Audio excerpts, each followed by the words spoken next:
All right. I've been looking forward to doing this. As you guys know, I love making predictions, so I decided to go a little bit all out today. So let's open it up. You see it there. We are going to guess every Cup Series race winner. If you guys follow my website at NASCAR every pick that I have is consistent with any picks that I made in that 10 predictions for 24 article that I put out every single year. I made sure to keep it consistent with that to show myself that I'm not crazy for my predictions. It can actually happen. I looked at all these picks and I thought that they were at least within the realm of reason. So that's what we're going to do today. Also, my background today is Matt Kenseth. If you don't know, he's my favorite driver of all time. And this win at Phoenix was the closest I've ever been to crying after a win. I don't think I shed tears, but I wanted to. So we're going to move on right now. My pick for I didn't do I obviously didn't do the clash. Denny Hamlin won that already. I did not do the duels because we don't know who is going to be in each duel. But I will say that I do think Alex Bowman is going to be on the front row again. He's going to keep that streak that's been going on since 2018. And there are some streaks that have been going on in the Cup Series. We'll talk about those later. But my pick for the Daytona 500 is the guy that won at Daytona in the fall. I have Chris Buescher in the 17 getting RFK back to victory lane at the Daytona 500. I think this would be Jack Roush's third win at the Daytona 500. Matt Kenseth has two, so all three wins would come from the 17 car. Buescher, I think, is one of the best super speedway drivers in the Cup Series. He showed it at Daytona in the fall when he and Brad Keselowski went 1-2. And those two cars have been super strong at Daytona in the next gen era. They were notably right before Kyle Busch and Austin Dillon took the lead late last year. They were the guys to beat. So I think Chris Buescher had a fantastic season last year. He's going to kick it off in a good way with the Daytona 500 win. And next we go to Atlanta. And this is a bold prediction, not because of who I think is going to win, but just the scenario behind it. Obviously, two super speedway drafting races in a row to start off the season. And I think RFK is going to sweep him. Brad Keselowski is going to end a near 3-year winless drought at Atlanta, the second race of the year. And he's going to take a race that he just about won at both times last year. He lost in the final lap in the spring to Joey Logano. And he lost. He might have had the best car in the summer, that Sunday night race, which was a fantastic race, by the way, if you guys remember that one.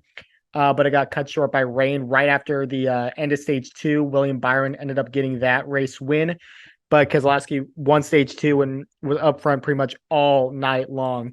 So I think he is going to be a factor early on out of the gate, and Keselowski, I think, is due for a fantastic season.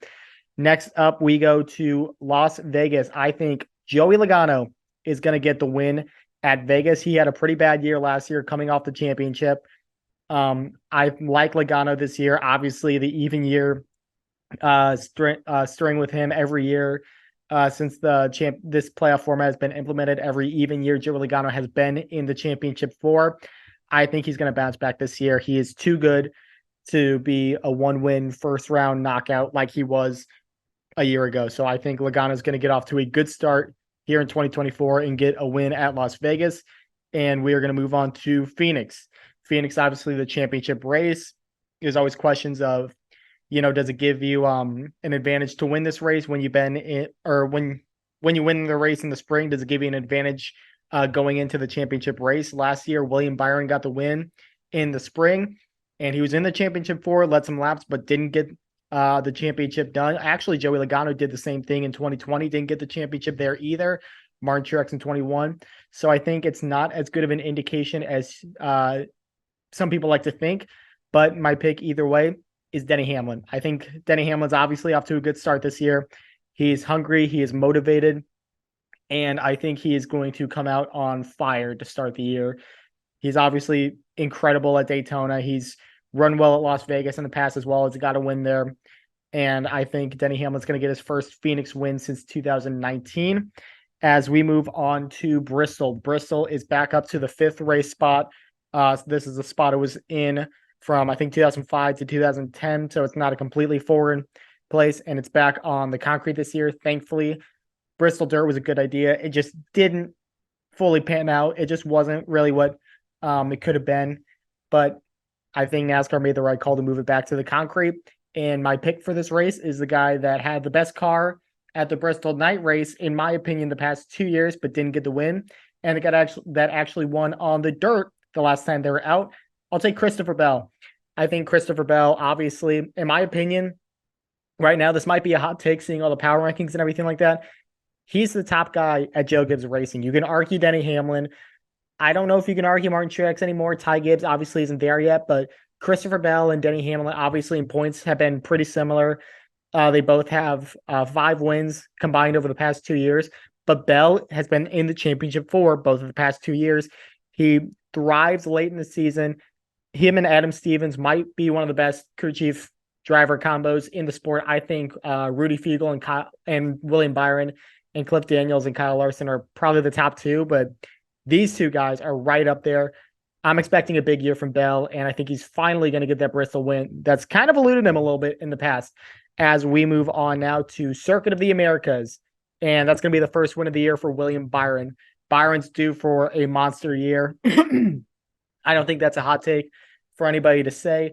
Obviously won 6 races last year and got a road course win. Hendrick's road course package, we know all about it. It's fantastic. Chase Elliott's got the 7 road course wins. Kyle Larson's got 4 or something like that just since he came to Hendrick back in 2021. Byron got the win at Watkins Glen last year and has always been a pretty solid road racer. He was probably the second best car at COTA last year as well. No one was touching Tyler Reddick, but Byron was probably the best of the rest. Didn't get the finish, but I think Byron is going to avenge it, and he's going to win in Austin, Texas.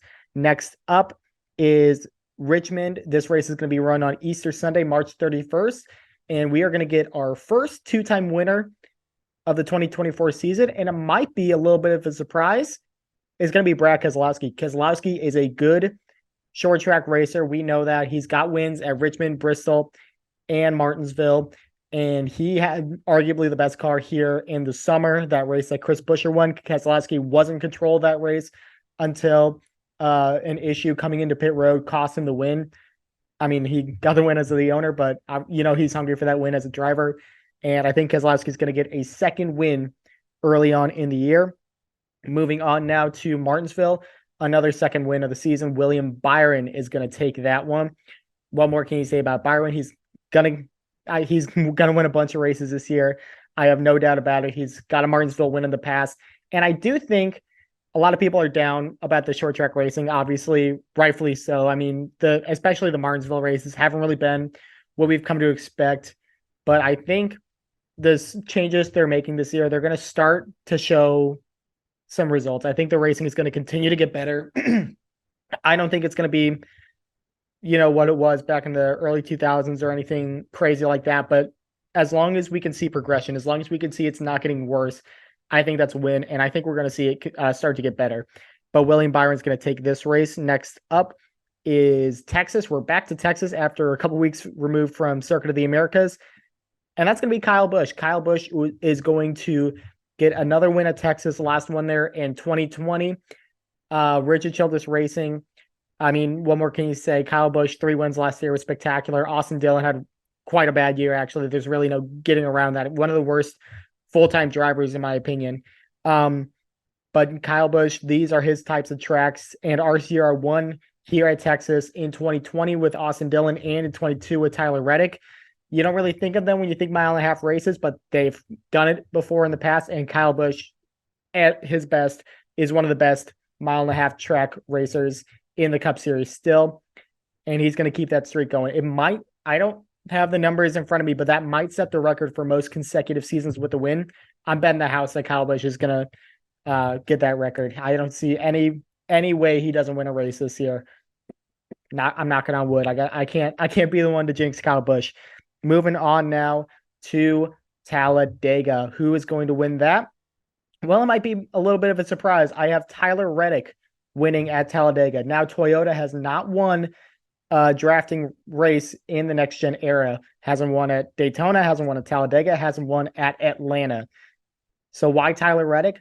Well, Reddick is actually a very good super speedway racer. You might remember back in the Xfinity series, he's got two super speedway wins, one at Daytona, that closest finish in NASCAR history against Elliott Sadler in 2018, and he won the Xfinity race at Talladega in 2019. He's an aggressive driver. He is a very, very good driver. I think he is going to be due for a monster year this year. We're waiting to see when's the breakout coming with Tyler Reddick. We know that this guy can win races. He can win any week basically, and a lot of people think he's a potential championship contender down the road. Right now, looking at the rookie class of 2020, I think it's pretty easy to say that Christopher Bell's been the more impressive of the two between him and Reddick. So I think it's time for Reddick to kind of answer the call a little bit and go on a big run like this. I really think Reddick's going to be due for a pretty big year this year. It's going to start with a win at Talladega. Moving on now to Dover, and that's going to be Kyle Larson. Kyle Larson has a win at Dover in 2019. This is his kind of track. Race is very similar to Bristol, another track he's very good at. Led a ton of laps back in 2021. Lost the lead on a pit stop to Alex Bowman. That was the race where Hendrick went 1, 2, 3, 4, if you remember that. But Larson, he's a guy. He's starting to become a guy that could win anywhere. We didn't think he was ever going to win at Martinsville, and he won that race last year. I mean, pretty much anywhere but the drafting races. So I think Larson is going to get his first win of the year here at the Monster Mile. Moving on now to Kansas. Now with Kansas, you know how I said it with Tyler Reddick at Talladega. Toyota has never won in the next gen car at a drafting track.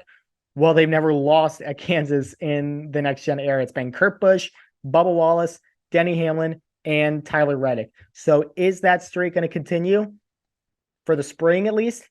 Yes. Bubba Wallace is going to get back to victory lane here at Kansas Speedway. Bubba obviously got the win in 22. He's so good at these kinds of tracks. I mean, Toyota in general has been fantastic. Bubba had one of the best cars in the playoff races well before a tire issue really relegated him back to a 30th. I forget where he finished, around 32nd or something like that, but he was running top two right there with Larson, who looked untouchable early on in that race.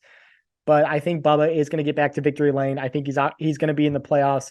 I think last year was Bubba's best year, but he didn't get the win. I think he's going to continue to build on that, and he's going to have the win to boot. I think this could be a really good year for Bubba Wallace. Now moving on to Darlington, and we're going to see another drought come to an end. Chase Elliott finally is going to get back to victory lane, and he's finally going to win at Darlington.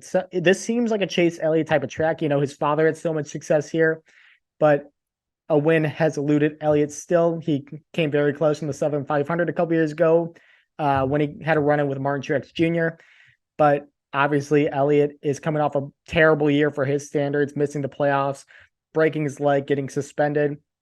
I think he's going to get back on the right foot this year, and I don't think he's going to be where he was in 2022, where he was probably the best driver pretty much the whole year, winning 5 races, but I think he's going to be very consistent throughout the year, and he's going to pop off a win here at Darlington. Moving on to the All-Star race, which is back in North Wilkesboro, and I really hope this is the last year it's at North Wilkesboro, not because I don't love Wilkesboro and not that I don't love that it's back.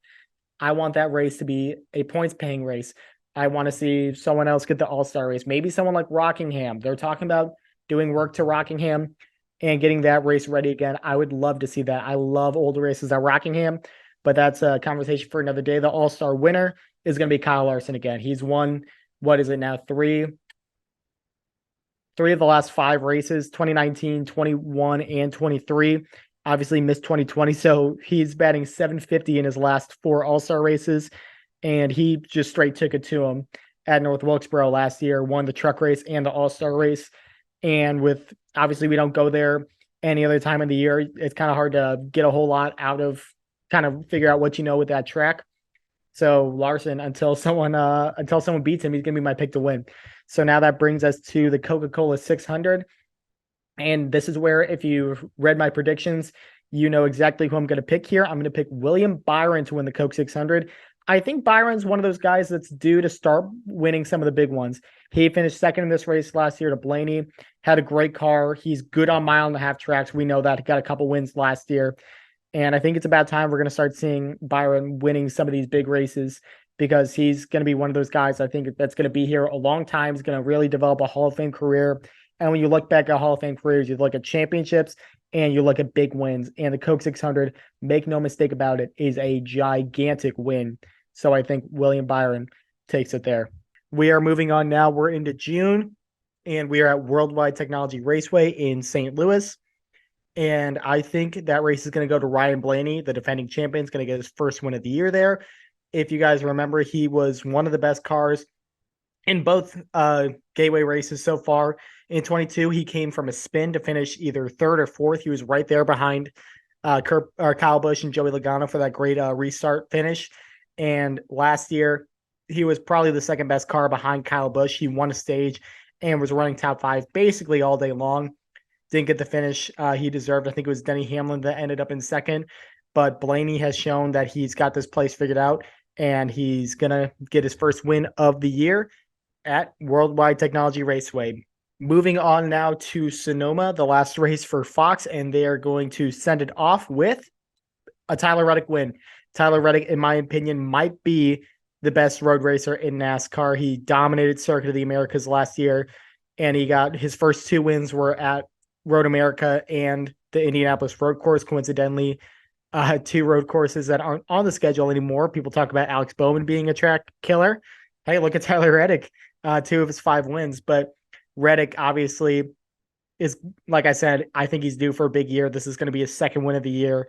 And spoiler alert, it is not going to be his last. I am high on Reddick this year. Moving on now to Iowa Speedway. This is the only inaugural race on the calendar. And we used to lock in Joey Logano for these races, but not necessarily anymore. I mean, Shane Van Gisbergen won the first race at Chicagoland. These races are basically a crapshoot at this point. And I think this is where we get a surprise winner.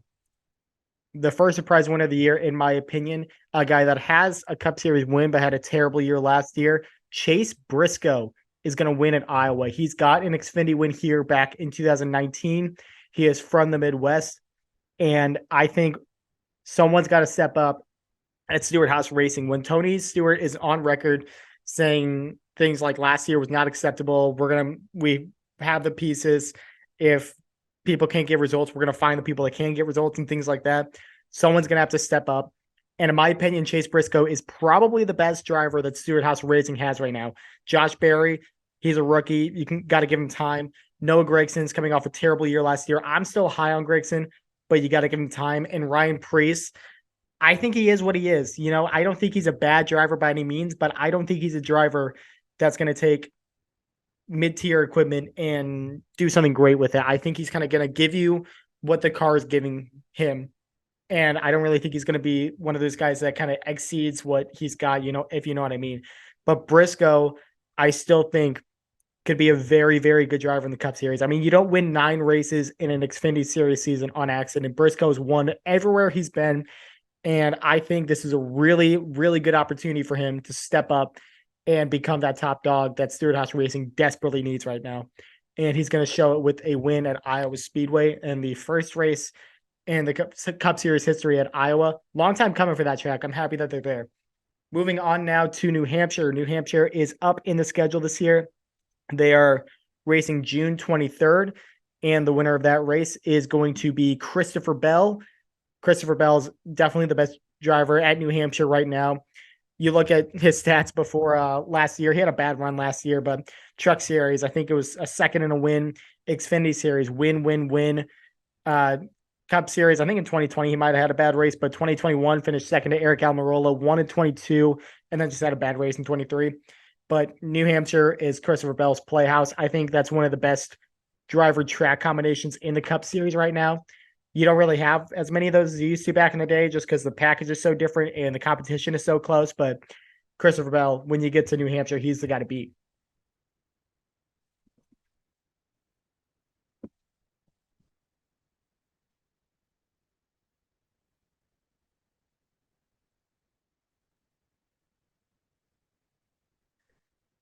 And next up, we stay. And next up is becoming one of my favorite races on the year. I really wasn't high on Nashville Super Speedway when it first got announced back into NASCAR first time in the Cup Series. But that track is awesome. That's had great racing. It's had awesome crowds, and it's a great spot for NASCAR. And the first three races have all gone to Chevy. It was Kyle Larson, Chase Elliott, and Ross Chastain.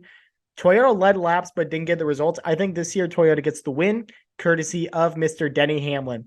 Hamlin led a bunch of laps, specifically in 2022. He had a really good run going.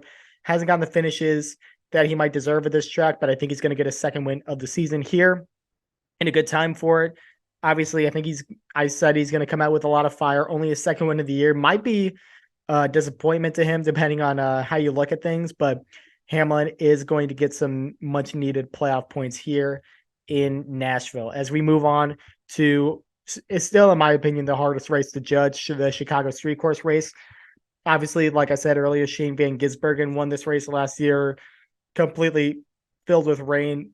I still don't know how good of a gauge we have on this track, but it's going to be an exciting race regardless. I think NASCAR kind of proved me wrong. I didn't really think it was going to work, and they made it work. It was a pretty fun showing. Obviously, the Xfinity Series, that race didn't end well, and it was kind of out of NASCAR's control just with the torrential downpour that we got.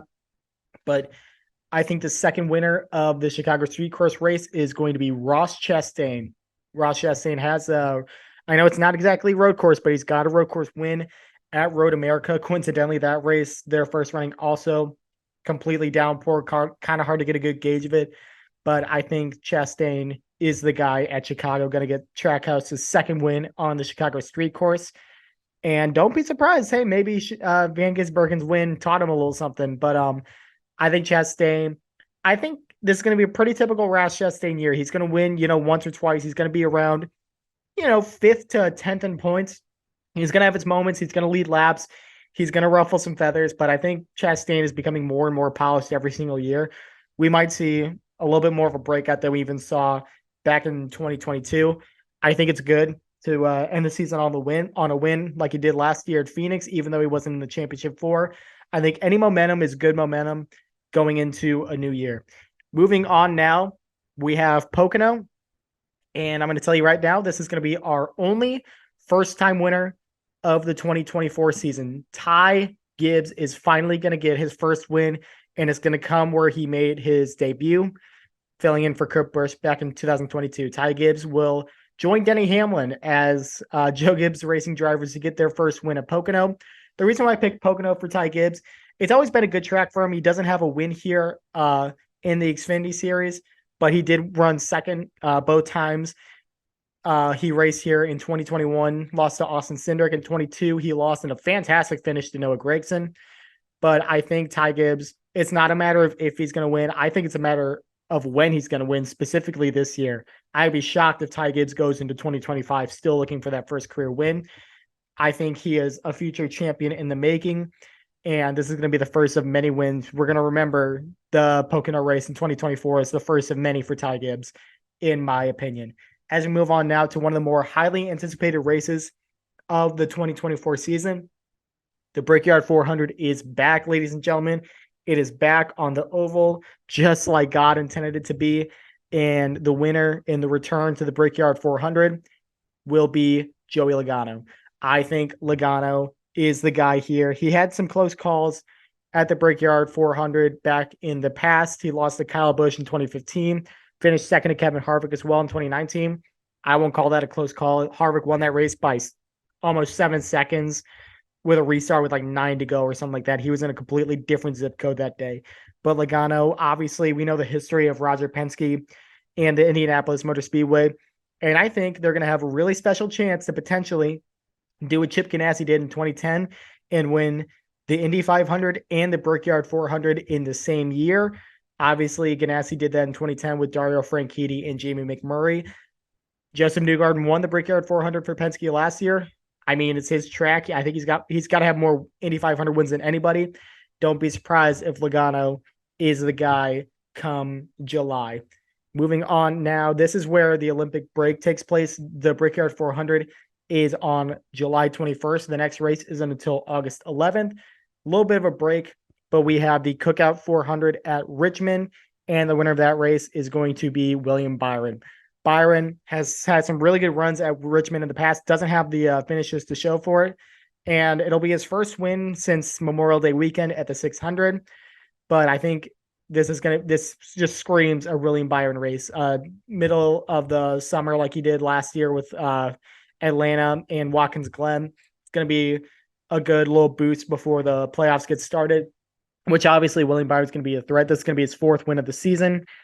And I think kind of all the stars aligned for William Byron to finally get a Richmond win. Like I said, he's had some close calls, led the most laps last year in the spring, lost late in the spring in 22 when Denny Hamlin had that brilliant tire strategy call and won it late. But Byron will get win number 4, win number 14 of his career. As we move on now to the Irish Hills, we got Michigan coming up. This is the third to last race before the playoffs, and it is going to go to Tyler Reddick. Reddick arguably had one get away from him at this race last year. He was right there with Chris Buescher coming to the final pit stop, and they had a mistake. He had to come back in and pit. Completely ruined his day. That's when he had the awesome Rocket League car. Buescher went on to win. Tyler Reddick has to go home wondering what could have been. But these tracks have been good to Reddick in the past. California, for example, he led a bunch of laps back in 22. I think he had a tire problem, and it ended his day. But Reddick is a guy that I think we're going to start saying he can win just about any week, any track, any day. And I think this is going to be his third win of the 2024 season.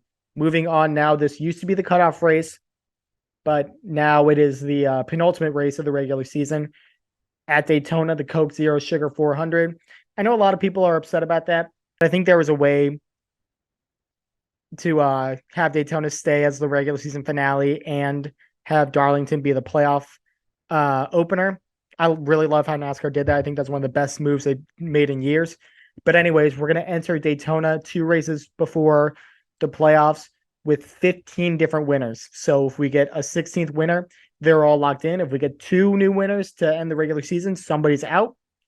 And we're going to get number 16. Eric Jones is going to win at Daytona. Jones is going to get his 4th career win, all coming at either Daytona or Darlington. I really like Eric Jones this year. I made the prediction last year that he's going to make the playoffs. I think I was a year early. I recycled that pick. I really like what I saw from the 43 car at the end of the season last year. And I think coming to Toyota is only going to help them. More friends to work with. He's got a really good teammate in John Hunter Nemechek. I don't think he's going to win this year, but I am high on him.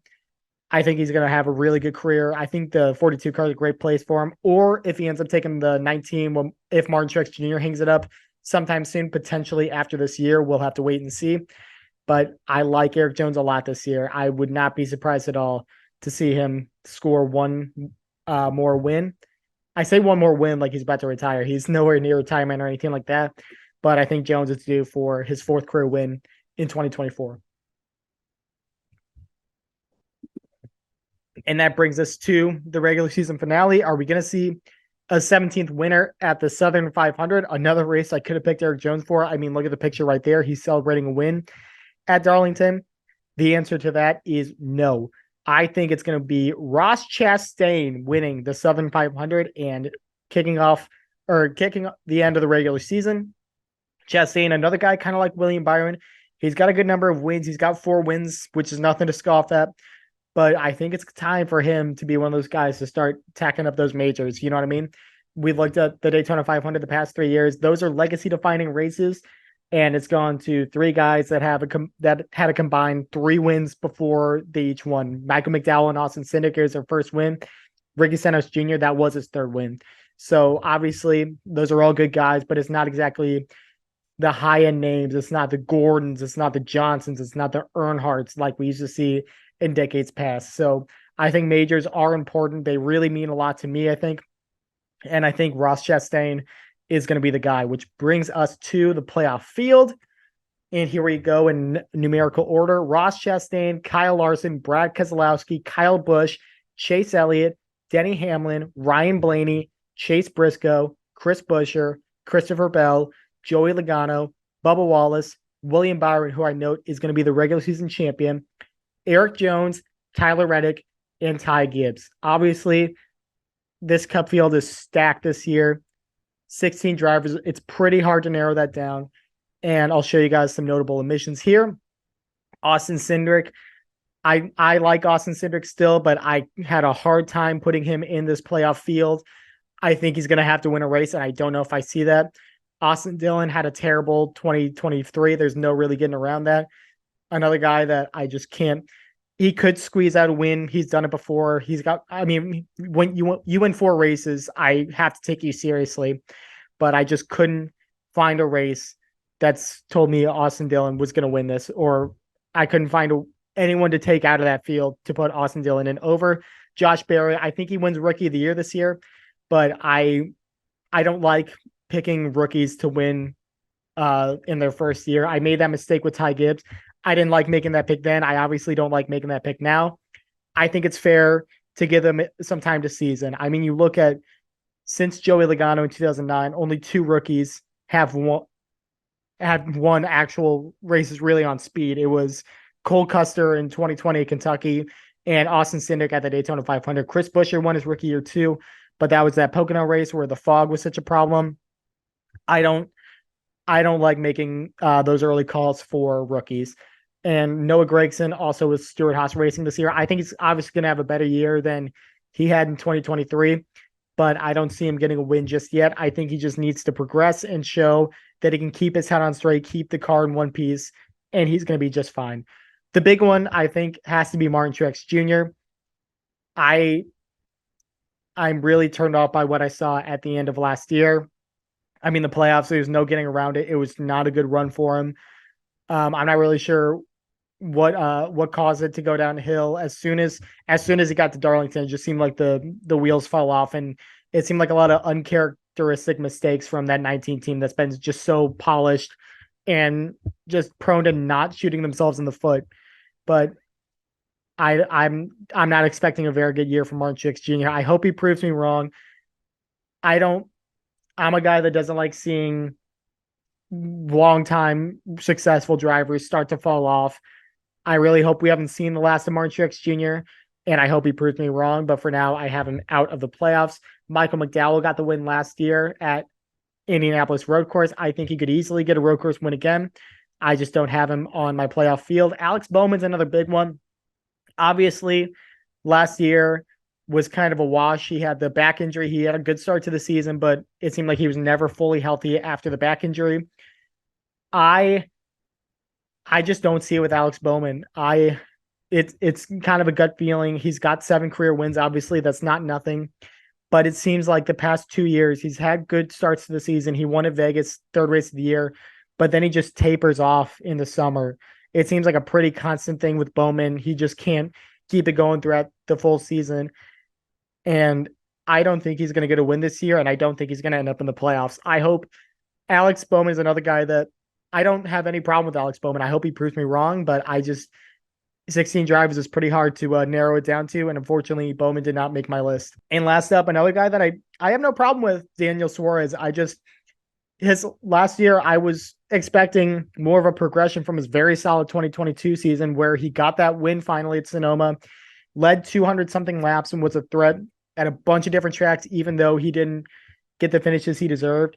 And he was just not a factor last year. I think the one race where he looked at and thought maybe he had the speed to win was Indy, which was a 1 caution race. And kind of once Michael McDowell and Chase Elliott got ahead, it was pretty much a wrap because nothing else really happened in that race.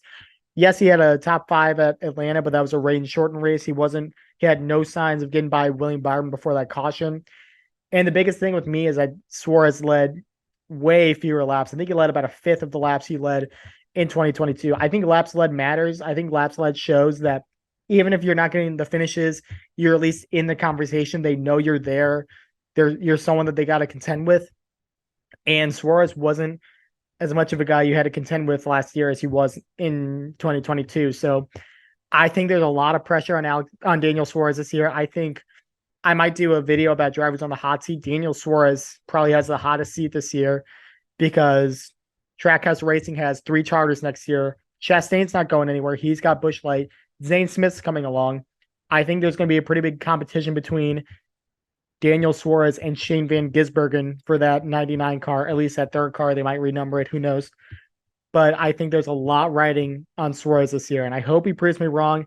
I think worst case scenario, if Suarez is the odd man out, I think the 31 car screams his name. I like Daniel Hemrick too, but I think he's a stopgap driver in there. I would be surprised if Suarez doesn't have at least a pretty solid Cup Series ride next year. But for now, I have him outside of the 16-man playoffs for 2024, which leads me to the first race of the playoffs, which is at Atlanta this year. It goes to Ryan Blaney. Blaney, obviously a really good super speedway driver, good drafting driver, won Talladega last year for the third time. He's got to win at Daytona. He's actually got to win at Old Atlanta as well, which is kind of funny given that I'm picking him for this week. But I think Blaney's going to get off to a good start in his championship defense, and he's going to get back to victory lane at Atlanta as we move on to Watkins Glen.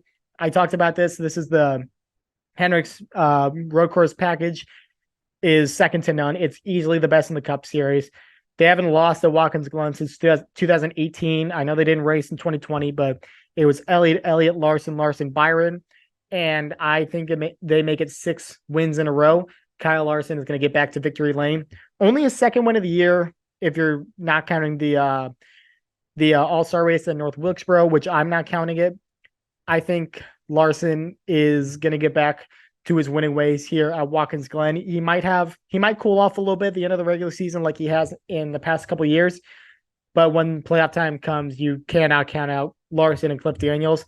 I think Watkins Glen being in the first round falls right in their wheelhouse. So they're going to get their second win of 2024. I almost said 2023 for some reason. I don't know why.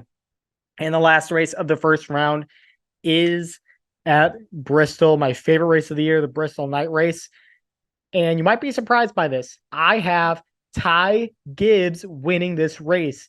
I really liked what I saw from Ty last year in this race. He led over 100 laps for the first time in his career.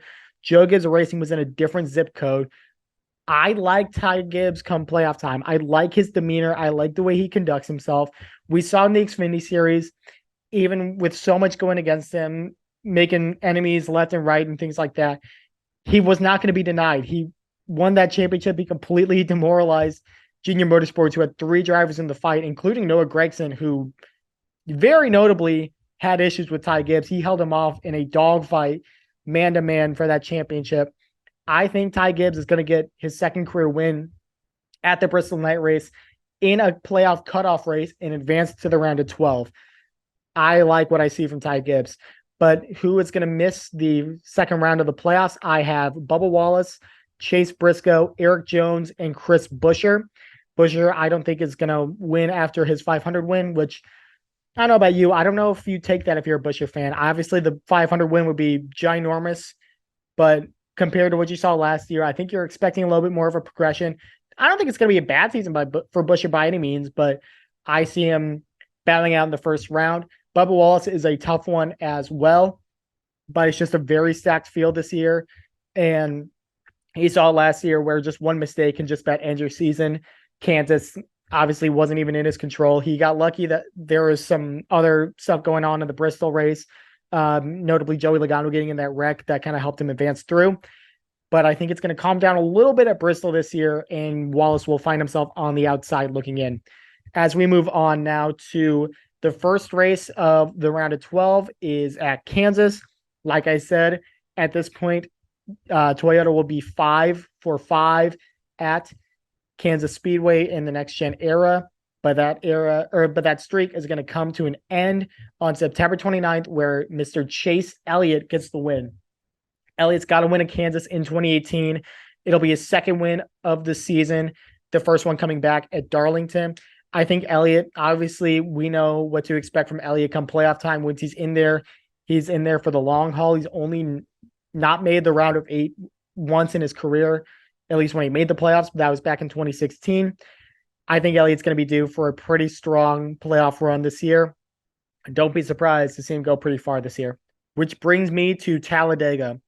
Talladega is going to be the first race where a driver in the playoffs does not get the win. But no, it is not going to be a 17th winner this year. It's going to be Bubba Wallace getting his fourth career win. He's going to pull in Eric Jones, where he's got 4 wins, 2 at 2 different tracks. For Wallace, it'll be Kansas and Talladega. And obviously, we know what to expect from Bubba Wallace come super speedways. He's got the win at Talladega, 2 runner-up finishes at the 500, was leading on the white flag lap at Talladega in the spring last year. And his reputation speaks for itself at these kinds of tracks. He's going to get his second career win, and fans are just going to wonder what could have been had he made it through the round of 16. But Wallace is definitely on the upward trajectory. I really like what I'm seeing from him, and I think he's only going to continue to build with a really promising 23XI team, which brings me to the Roval. And talk about a strong 23XI team. Tyler Reddick will win his 4th race of the season at the Roval. What more can you say about Reddick? I've talked about him as a road course ace. I think he's arguably the best in the Cup Series. He's going to have a big year. He showed a lot of promise at the end of the season last year, where he had trouble kind of finishing out races in the regular season. He really kept his head on straight in the playoffs. Obviously, you saw with the win at Kansas, and I think he's going to be one of the guys to beat for the championship this year. Which brings me, oh, by the way, before I ask, what are your thoughts on the Roval? Let me know what you think about the Roval. In my opinion, I want the Bank of America 500 back. I want it back on Saturday night. I want the 500-mile race. I want, just like it used to be back in the 2000s, the early 2010s. That was one of the biggest races of the year to me. It felt like such a big deal right in the middle of the playoffs. As a cutoff race, sign me up. I would be all in on that, but it's not my call. Let me know what you guys think. So that is the end of the second round of the playoffs. Getting knocked out this round will be Brad Keselowski, Kyle Busch, Christopher Bell, a down year for him after making the Final Four the past 2 years, and Ty Gibbs. Obviously, the 2 wins is going to be a really good year for him, but he is not going to make it to the final 8. Keselowski and Busch, I think, also bowed out in the round of 12 last year. So at this point, status quo for them. But Keselowski, I think you'll take this year. If you're Kyle Busch, I think you're a little bit disappointed. As we move on now to Las Vegas, who is going to be the first driver to get their ticket into the Final Four? Well, we've talked about it. We've talked about trends this year. We've talked about streaks. And I think one driver is going to keep a streak going.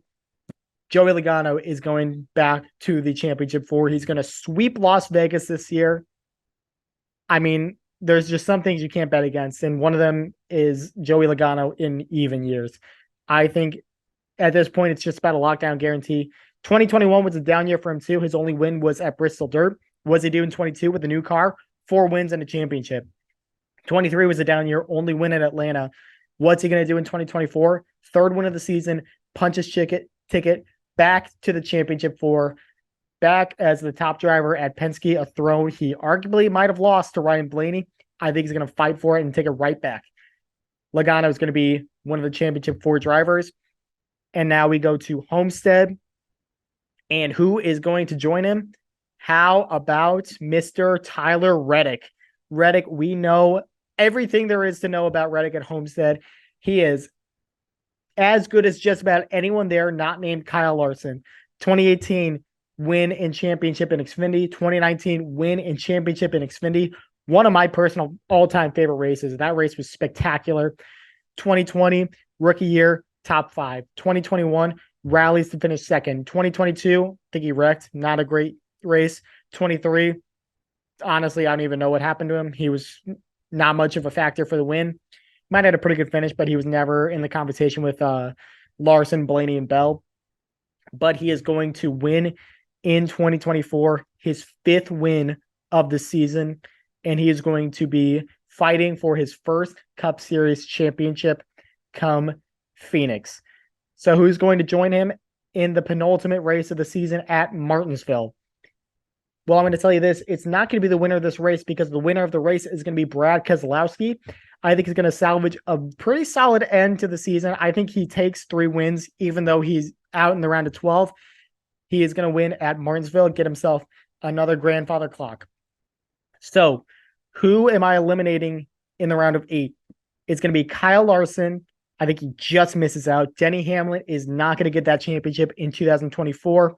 Ross Chastain, I think, is going to kind of ride a wave of consistency in the playoffs. He's not going to be the most flashy, but I think he's going to kind of pull a Chris Buescher where you kind of know what you're going to get. You're going to avoid kind of the costly mistakes, but at some point you just run out of gas. And the championship ride or championship defense, excuse me, is going to come to an end for Ryan Blaney, which leaves the championship for Joey Logano and Tyler Reddick off of their wins, William Byron off just sheer consistency in regular season points, and Chase Elliott. I think Chase Elliott is going to ride his way back to the championship four after a down 2023 season.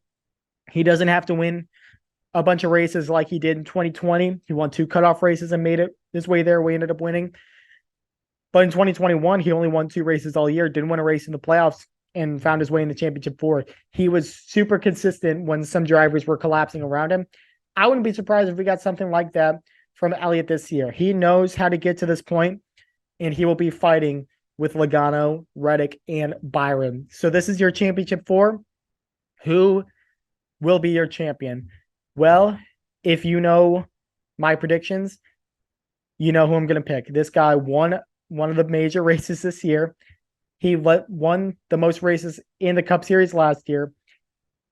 He would nearly be the first driver to win a championship in all 3 series if it weren't for a blown engine at Phoenix in 2016. He's going to avenge it at Phoenix in 2024. William Byron is going to be your 2024 NASCAR Cup Series champion. The first championship for the 24 car since 2001 with Jeff Gordon. Byron is a future all-timer, in my opinion. I am so high on what this driver can do. He's shown what he's capable of. He's shown a little glimpse of it, and I think he's really going to put it all together in 2024.